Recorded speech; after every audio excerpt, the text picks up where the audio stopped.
The morning sun cast long shadows across Kensington Palace as Catherine, Princess of Wales, stood before her bedroom mirror, her hands trembling slightly as she adjusted the pearl necklace that had belonged to Diana. The weight of the decision she and William had made pressed heavily on her chest, making each breath feel deliberate and measured. Today would change everything, not just for their family, but for the entire monarchy. William entered the room quietly, his footsteps muffled by the thick Persian carpet. His usually confident demeanor seemed subdued, and the lines around his eyes spoke of sleepless nights filled with difficult conversations and soul-searching. He placed a gentle hand on Catherine's shoulder, meeting her eyes in the reflection of the ornate mirror. "Are you certain about this, darling?" His voice carried the weight of a man who had wrestled with tradition and duty his entire life. "Once we make this announcement, there's no going back." Catherine turned to face him, her green eyes reflecting both determination and vulnerability. "I've never been more certain of anything in my life. Our children deserve to grow up knowing they have choices, that they can be more than what others expect them to be." The conversation that had started 3 months ago during a quiet family dinner had evolved into something neither of them had anticipated. It began when 8-year-old Prince George had asked why he couldn't pursue his dream of becoming a marine biologist instead of preparing to be king. The innocent question had shattered something inside both parents, forcing them to confront the reality of the gilded cage they were raising their children within. Charlotte had chimed in that evening, expressing her desire to become a doctor and help people in war-torn countries. Even 5-year-old Louis had declared his intention to be a firefighter, complete with detailed plans about the red truck he would drive. The children's dreams seemed so pure, so untainted by the expectations that had shaped William's entire existence. That night, after tucking their children into bed, William and Catherine had sat in their private sitting room, surrounded by portraits of monarchs past, and truly talked about their future for the first time in years. The weight of duty had always been present in their relationship, an invisible third party that influenced every decision, every public appearance, every private moment. "I used to dream of being a pilot," William had confessed, his voice barely above a whisper. "Not just the ceremonial flying I do now, but really flying. Exploring the world, having adventures. I gave up those dreams so long ago, I'd almost forgotten they existed." Catherine had reached for his hand, intertwining their fingers. "I dreamed of being a photographer, traveling to remote places, capturing stories that needed to be told. But we've built something beautiful together, haven't we? Even within the constraints?" The following weeks had been filled with careful research, discreet conversations with constitutional experts, and painful discussions with family members who couldn't understand their perspective. Queen Elizabeth had passed away the year before, and King Charles was still adjusting to his new role. The timing felt both terrible and perfect. Terrible because the monarchy needed stability, perfect because it was their chance to reshape what service to the country could look like. The children had been told gradually, their young minds surprisingly adaptable to the concept that mommy and daddy wanted to help people in different ways. George had been the most curious, asking detailed questions about what it would mean for his future. Charlotte had simply hugged Catherine tightly and said she was proud of them for being brave. Louis had asked if he could still have birthday parties at the palace, and, when assured he could, had declared the plan brilliant. The morning of the announcement, their press secretary had arrived early, her usually composed demeanor betraying hints of anxiety. Sarah had worked with the royal family for over a decade, but nothing had prepared her for managing a story of this magnitude. The statement had been crafted and recrafted dozens of times, each word chosen carefully to convey respect for the institution while explaining their personal decision. "The media response is going to be intense," Sarah had warned them over breakfast. "We've prepared for every possible angle, but there will be questions we haven't anticipated. The public has invested so much in your love story, in the image of the perfect royal family."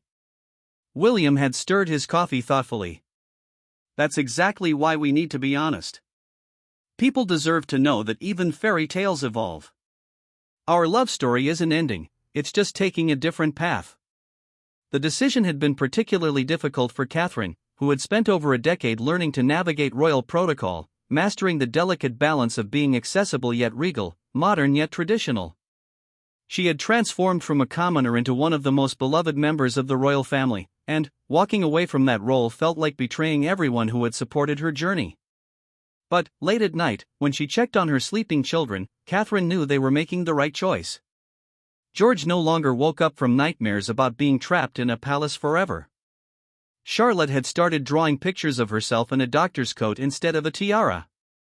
Louis had begun collecting books about firefighters with the same enthusiasm he once reserved for toy soldiers.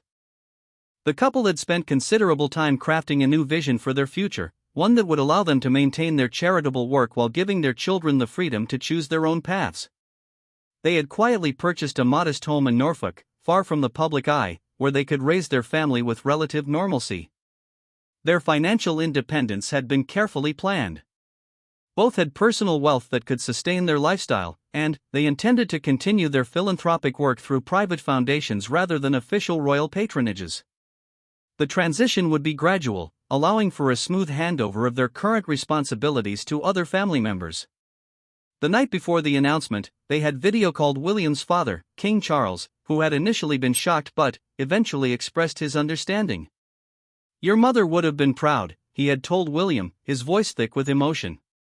"She always wanted you to find your own way to serve." Prince Harry had called from California, his excitement palpable through the phone. Finally, he had said with a laugh, "I was wondering when you'd realize there's life beyond the firm." The conversation had been healing for both brothers, bridging some of the distance that had grown between them in recent years. As the morning progressed, staff members moved through Kensington Palace with unusual energy. Everyone knew something significant was happening, though only the inner circle knew the details. The atmosphere was charged with anticipation and nervous excitement. Catherine had chosen her outfit carefully, a navy blue dress that was elegant but not overly formal, paired with jewelry that held personal significance rather than royal regalia. Every choice was deliberate, designed to convey their message that they were stepping back from formality while maintaining dignity and respect. William wore a simple gray suit, eschewing his military uniforms for civilian clothes that better represented their future direction. They would face the cameras as husband and wife, parents, and individuals rather than as representatives of the crown. The couple spent their final hour before the announcement in the garden with their children. George was building an elaborate sand castle in the palace playground, his architectural skills evident even at his young age. Charlotte was sketching flowers in her nature journal, her artistic talent blooming under her parents' encouragement. Louis was running around with his toy fire truck, making siren sounds that echoed off the ancient palace walls. Watching their children play freely, uninhibited by the weight of expectations, William and Catherine felt a profound sense of peace about their decision. This was what childhood should look like, full of dreams, laughter, and infinite possibilities. The announcement would shock the world, but, in this moment, surrounded by their happy children in the garden they had called home for so many years, they knew they were choosing love over duty, freedom over tradition, and their family's future over the expectations of the past. As they walked hand in hand back into the palace to face the cameras and change the course of royal history forever, Catherine squeezed William's hand 3 times, their secret code for "I love you" that had carried them through a decade of public scrutiny and private challenges. Whatever came next, they would face it together, as partners choosing to write their own story rather than following a script written by history. The cameras clicked incessantly as William and Catherine stepped into the blue drawing room of Kensington Palace, their hands briefly touching before they took their seats at the mahogany table that had witnessed countless royal announcements throughout history. The room, with its silk-covered walls and crystal chandeliers, seemed to hold its breath as journalists from around the world focused their lenses on the couple who had captivated hearts for over a decade. Sarah Jenkins, their press secretary, had arranged the seating carefully. 25 journalists represented major news outlets from 6 continents, their faces reflecting a mixture of anticipation and confusion. Rumors had been swirling for days about a major announcement, but nothing had prepared them for what they were about to hear. William cleared his throat, his voice steady despite the magnitude of what he was about to reveal. "Thank you all for coming today. Catherine and I have asked you here to share a decision that has been months in the making, one that affects not only our family but our approach to service and duty." The room fell completely silent except for the soft whir of camera motors. Catherine sat with perfect posture, her hands folded in her lap, but those who knew her well could see the slight tension in her shoulders, the way she pressed her lips together just slightly when nervous. After much consideration and discussion with our family, William continued, Catherine and I have decided to step back from our senior royal duties and forge a new path for ourselves and our children. We will be transitioning away from our current roles to pursue a more private life while continuing our charitable work through independent foundations. The silence that followed was deafening. Then, suddenly, hands shot up around the room as journalists struggled to process the bombshell they had just heard. Rebecca Thompson from BBC News was the first to speak, her voice slightly strained with disbelief. Your Royal Highness, are you saying you're abdicating your position in the line of succession? William and Catherine exchanged a glance before William responded. We are stepping back from our official duties as senior working royals. The question of succession is complex and will be addressed through proper constitutional channels. Our primary concern is our family and finding a way to serve that aligns with our personal values and our children's well-being. James Morrison from The Times leaned forward. Princess Catherine, what drove this decision? You've been one of the most popular members of the royal family. Catherine spoke for the first time, her voice clear and measured. This decision hasn't been made lightly. We've spent years trying to balance our duty to the crown with our duty as parents. Our children are growing up in an extraordinary situation, and we want to ensure they have the freedom to choose their own futures. We believe we can serve the British people and causes we care about more effectively when we're able to act from our hearts rather than from obligation. The questions came rapidly after that. How would this affect the monarchy? What about their patronages? Where would they live?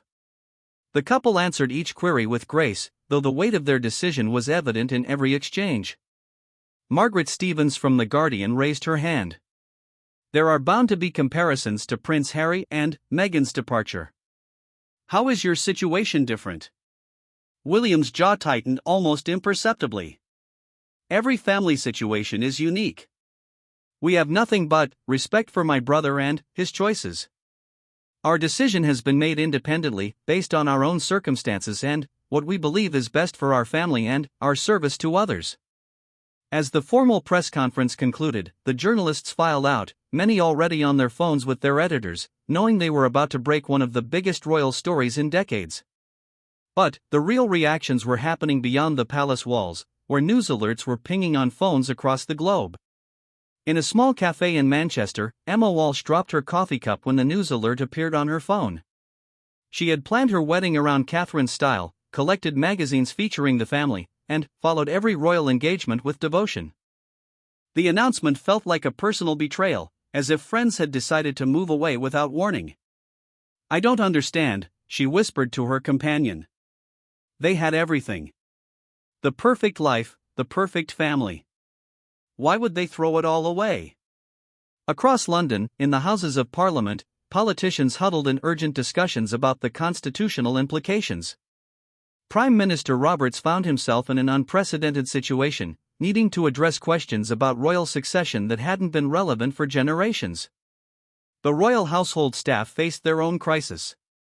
Many had devoted their careers to serving William and Catherine, and the announcement left them uncertain about their futures. Mrs. Patterson, who had been the children's nanny since George was born, sat in the servants' hall with tears in her eyes, knowing that her relationship with the family she had come to love would change dramatically.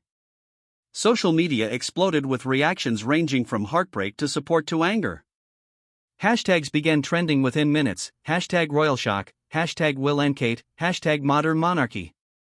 The comments sections of every news article became battlegrounds between those who supported the couple's choice and those who felt abandoned. In Norfolk, where William and Catherine had purchased their new home, local residents gathered in pubs and shops to discuss what this might mean for their quiet community. Some worried about media attention and paparazzi, while others were excited about the possibility of having such beloved figures as neighbors. The afternoon brought a carefully worded statement from Buckingham Palace. King Charles expressed his support for his son and daughter-in-law's decision while emphasizing the monarchy's stability and continuity. The statement was diplomatic, but those close to the family knew the king was struggling with losing his heir apparent from active duty. Prince Harry called from Montecito, his voice filled with emotion as he spoke to his brother for the first time in months. I know how hard this must have been, he said. But, I'm proud of you for choosing your family's happiness. The conversation between the brothers lasted over an hour, healing wounds that had festered for years. They talked about their mother, about duty, about the price of being born into a life they never chose. For the first time since Harry's own departure, the brothers found common ground. Queen Camilla issued her own statement, praising Catherine for her decade of service and expressing understanding for their decision. Privately, she worried about the additional burden this would place on the remaining senior royals, but, publicly, she maintained a supportive facade. As evening approached, vigils began forming outside Kensington Palace. Bouquets of flowers, letters, and small gifts accumulated at the gates as people processed their emotions about the announcement. Many compared the scene to the outpouring of grief following Princess Diana's death, though this felt different, more like saying goodbye to friends who were moving away rather than mourning a loss. The children, meanwhile, were carefully shielded from the immediate media frenzy. They spent the afternoon at a friend's house in the countryside, playing and laughing while their parents dealt with the aftermath of changing their family's destiny. George understood the significance more than his siblings, but all three seemed remarkably resilient, as if a weight had been lifted from their young shoulders. International reaction varied dramatically. The Commonwealth nations expressed understanding while emphasizing their continued respect for the monarchy. European royal families reached out privately with support, many having faced their own modernization challenges in recent decades. The evening news broadcasts were dominated by the story, with royal experts and constitutional scholars analyzing every aspect of the announcement. Former palace staff gave interviews, sharing insights about the pressures the couple faced. The consensus was clear: this was unprecedented in modern royal history. As William and Catherine sat in their private apartment that evening, finally, alone after the most significant day of their adult lives, they felt a mixture of exhaustion and relief. The hardest part was over, the secret was out, the decision was public, and there was no turning back. "How do you feel?" Catherine asked, curling up next to William on the sofa where they had made so many important decisions over the years. Terrified and liberated at the same time, he admitted, pulling her closer. "We've just changed the course of British history. I hope we've made the right choice." Outside their windows, camera flashes continued to illuminate the darkness as media crews maintained their vigil. Tomorrow would bring new challenges, more questions, and the beginning of their transition to a life they had chosen rather than inherited. But tonight, for the first time in years, they felt truly free to be themselves. The weeks following the announcement blurred together in a whirlwind of logistics, emotions, and unprecedented constitutional discussions that kept lawyers, palace officials, and government ministers working around the clock. William found himself in his study at 4 a.m, surrounded by legal documents and constitutional texts, trying to navigate waters no member of the royal family had ever charted before. The transition process proved more complex than anyone had anticipated. Every royal patronage, every military appointment, every ceremonial duty had to be carefully reassigned. Catherine spent her days in meetings with charity representatives, explaining her decision while ensuring the organization she had championed would continue to receive royal support through other family members. Princess Anne stepped forward to take on several of Catherine's roles, her no-nonsense approach providing stability during the uncertainty. The Princess Royal had always been respected for her work ethic, but now she became the backbone holding the royal family together as they adapted to this new reality.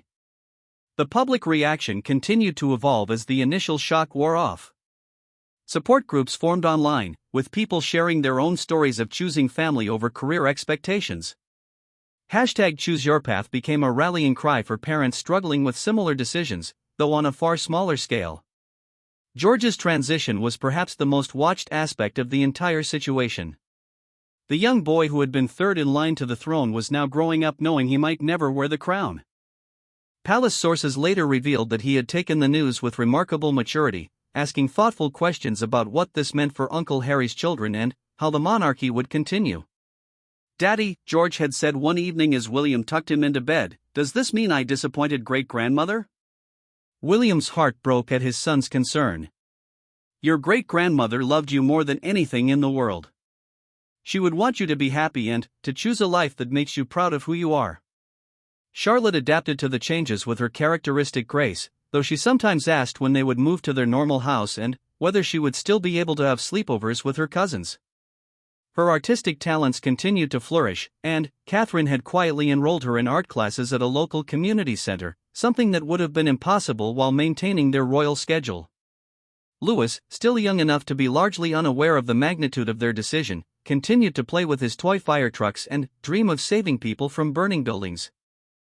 His innocence provided a grounding force for the entire family, reminding them that childhood should be about imagination and possibility, not predetermined destinies. The media coverage gradually shifted from shock to analysis. Documentaries were hastily produced examining the history of royal abdications and the changing role of monarchy in modern society. Constitutional experts debated the long-term implications for the Commonwealth and the succession line. Dr. Margaret Hensley, a historian at Oxford, became a frequent commentator on the situation. "What we're witnessing is unprecedented in its voluntary nature," she explained during a BBC interview. "Previous royal departures have been driven by scandal or crisis. This is a conscious choice made by a couple who could have continued their royal duties successfully. It suggests a fundamental shift in how the younger generation views duty and service.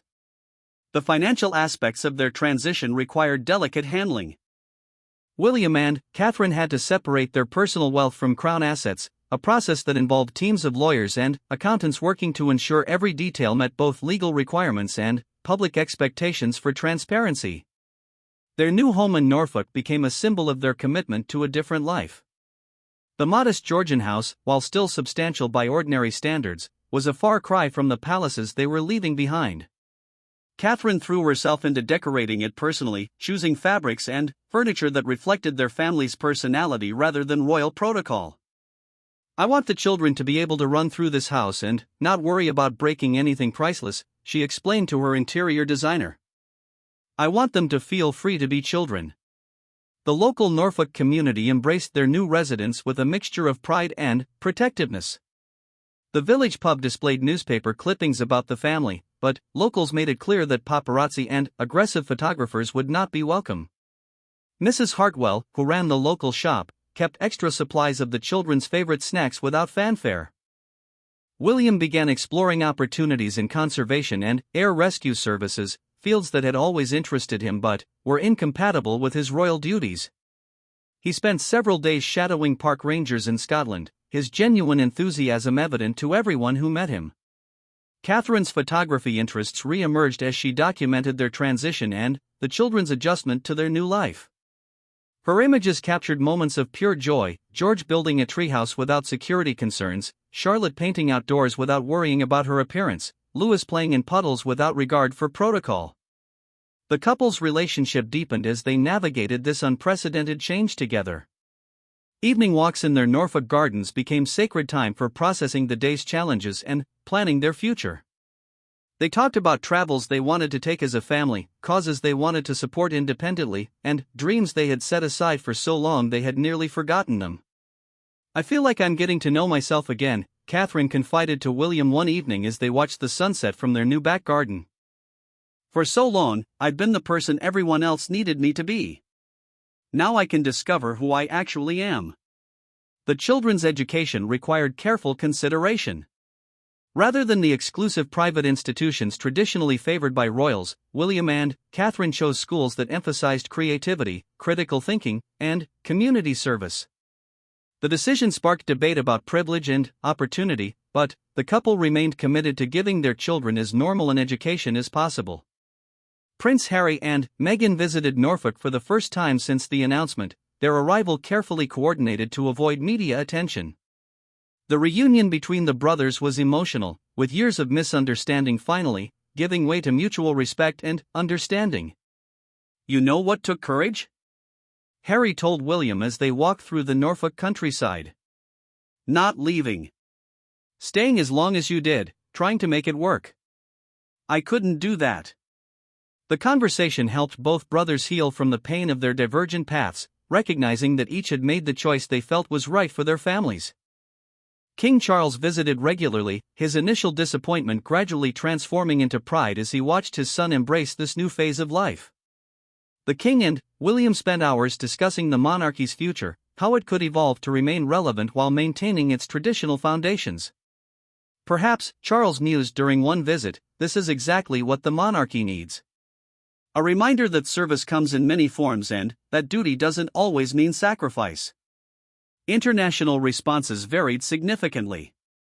Some constitutional monarchies expressed private concern about the precedent being set, while others saw it as a progressive evolution of royal roles. Republican movements in various Commonwealth nations seized on the situation as evidence that monarchy was becoming obsolete, while royalist groups argued it demonstrated the institution's flexibility and humanity. The couple's charitable work continued through their newly established foundation, which focused on mental health, environmental conservation, and educational opportunity. Without the constraints of royal protocol, they could take stronger positions on controversial issues and work with organizations that had been previously off-limits. Their first independent charity event, a fundraiser for marine conservation, raised twice their projected goal. The enthusiasm of supporters who appreciated their sacrifice and commitment was overwhelming. William's speech about choosing to serve in new ways resonated with an audience that included former critics of the monarchy. Service, he told the gathering, isn't about titles or positions. It's about using whatever platform you have to make a positive difference. Our platform may have changed, but our commitment hasn't. As autumn approached, the family's new routine had settled into something resembling normalcy. School runs, community events, and quiet family dinners replaced red carpets and state functions.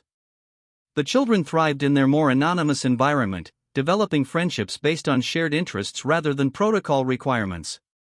The transformation wasn't without challenges.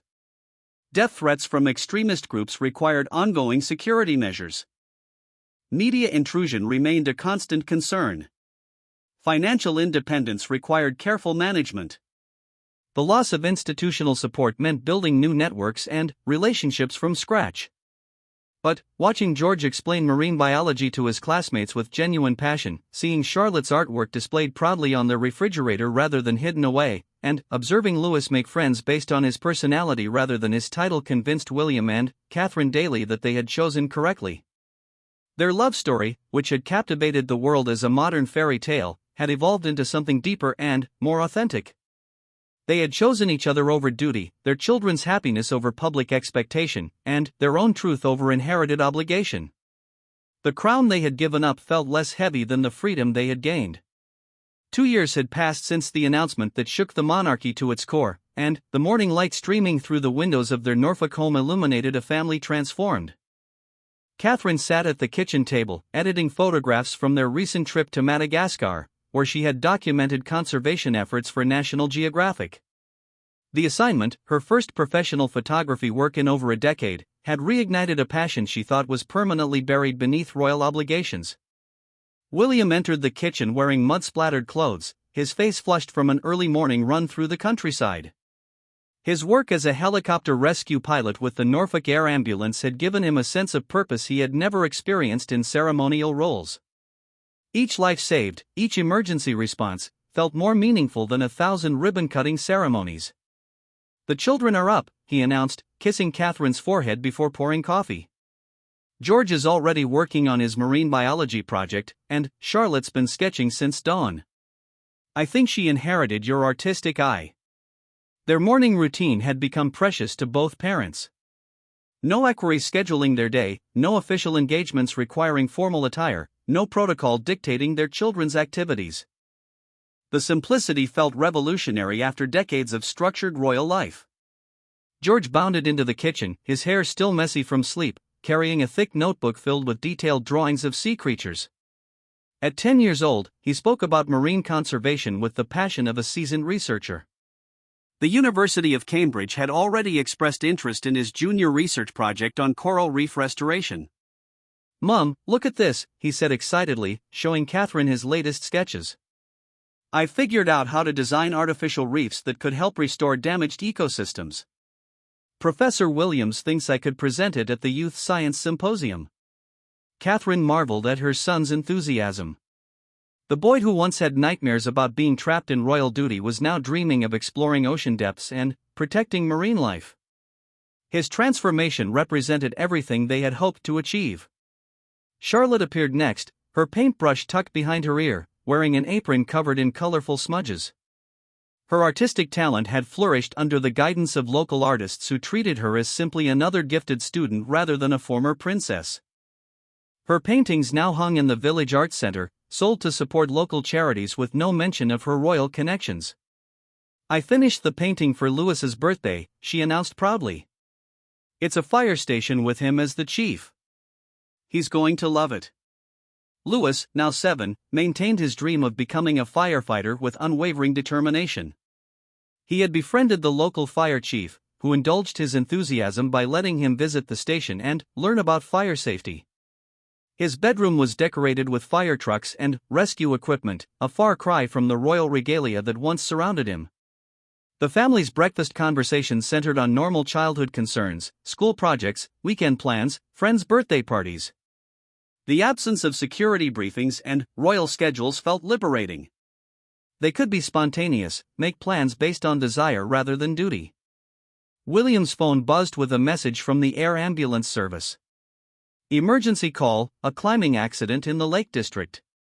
He kissed each family member goodbye and headed out, knowing he was making a direct, immediate difference in someone's life. The adrenaline rush of real service had replaced the hollow feeling of ceremonial appearances. Catherine's day was her own to structure. She planned to work on photo editing, attend Charlotte's school art exhibition, and help with George's science project. The freedom to prioritize her family's needs without consulting courtiers or considering public perception remained intoxicating. The phone rang, and Catherine answered to hear the familiar voice of her former private secretary. "Catherine, I hope you're well. I'm calling because there's been a development. The BBC wants to do a documentary about your transition. They're calling it After the Crown, A Family's Choice. Would you and William consider participating?" The request required careful consideration.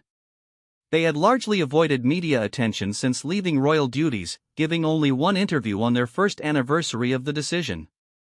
Public interest remained high, but they had prioritized privacy over publicity. "Let me discuss it with William," Catherine replied. "We'll need to consider how it might affect the children." The documentary offer reflected the ongoing fascination with their choice. Books had been written, academic papers published, and countless articles analyzing their decision.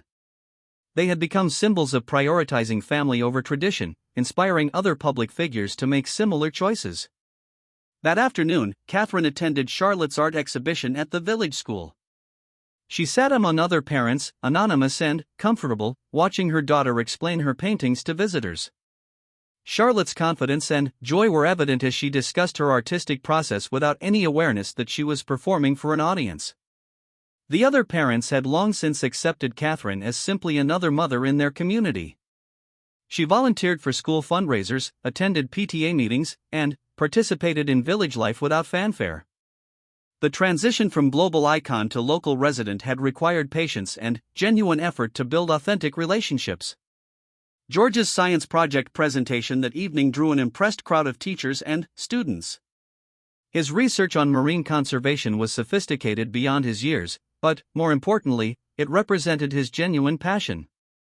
Watching him field questions from peers and adults alike, William felt profound pride in his son's intellectual curiosity and confidence. The evening brought a family video call with Prince Harry and Meghan in California. The two couples had grown closer since William and Catherine's departure from royal duties, bonding over the challenges and rewards of choosing their own path. The children chatted excitedly with their cousins, making plans for a summer visit to California. "How are you both really doing?" Meghan asked during the adults' private conversation. "Any regrets?" Catherine and William exchanged the look of a couple who had weathered a storm together and emerged stronger. "None," Catherine replied firmly. "We've found ourselves again. The children are thriving. We're making a difference in ways that feel authentic to who we are." Harry nodded understanding. "I see it in your faces. You look peaceful. Happy. That's worth more than any title." The conversation turned to their shared charitable work. The four had collaborated on several international projects, their combined influence creating positive change without the constraints of royal protocol. Their environmental initiatives had raised millions for conservation efforts, while their mental health advocacy reached populations previously unreachable by traditional royal charity work. Later that evening, William returned from his emergency call, exhausted but energized. He had helped save a young climber's life, coordinating a difficult rescue in challenging conditions. The immediate, tangible nature of his contribution felt more valuable than years of ceremonial duties. "How do you do it?" Catherine asked as they prepared for bed. "Balance the adrenaline of the rescues with the quiet of our home life?" "The same way you balance international photography assignments with school pickup," William replied. "We've finally found work that feeds our souls instead of just fulfilling obligations." Their bedroom conversation revealed the depth of their transformation. They discussed dreams that had once seemed impossible, Catherine's desire to document climate change effects in remote locations, William's interest in developing new rescue technologies, their shared goal of creating educational opportunities for underprivileged children. The documentary decision lingered in their minds. Sharing their story could help other families facing similar choices between tradition and personal authenticity. But it also meant reopening their lives to public scrutiny just as they had achieved comfortable anonymity. "What do you think Mom would have advised?" William asked, referring to Princess Diana. "She would have told us to follow our hearts while protecting our children," Catherine replied. She understood the cost of living in a goldfish bowl. Their decision, when it came, reflected their evolved priorities. They agreed to participate in the documentary but, with strict conditions protecting their children's privacy and focusing on the positive aspects of their choice rather than dwelling on royal family relationships or constitutional implications. The months that followed brought validation for their decision from unexpected sources. Letters arrived from families around the world who had found courage to make their own difficult choices after being inspired by the royal couple's example. Teachers, lawyers, doctors, and business executives wrote about leaving prestigious positions to pursue work that aligned with their values. As William and Catherine's story moved toward its new chapter, they realized they had achieved something remarkable. They had transformed from royal icons into real people, from dutiful representatives into authentic individuals, from a fairy tale couple into genuine partners building a life based on choice rather than chance. Their love story had evolved from a public spectacle into a private triumph. The crown they had worn had been beautiful, but the life they had chosen was authentic. The duty they had abandoned was important, but the service they had embraced was personal. The expectations they had disappointed were external, but the happiness they had discovered was eternal. Standing in their garden on a quiet Norfolk evening, watching their children play freely under a sky unmarked by protocol or pressure, William and Catherine knew they had given their family the greatest gift possible, the freedom to choose who they wanted to become. The fairy tale had ended, but their real story was just beginning.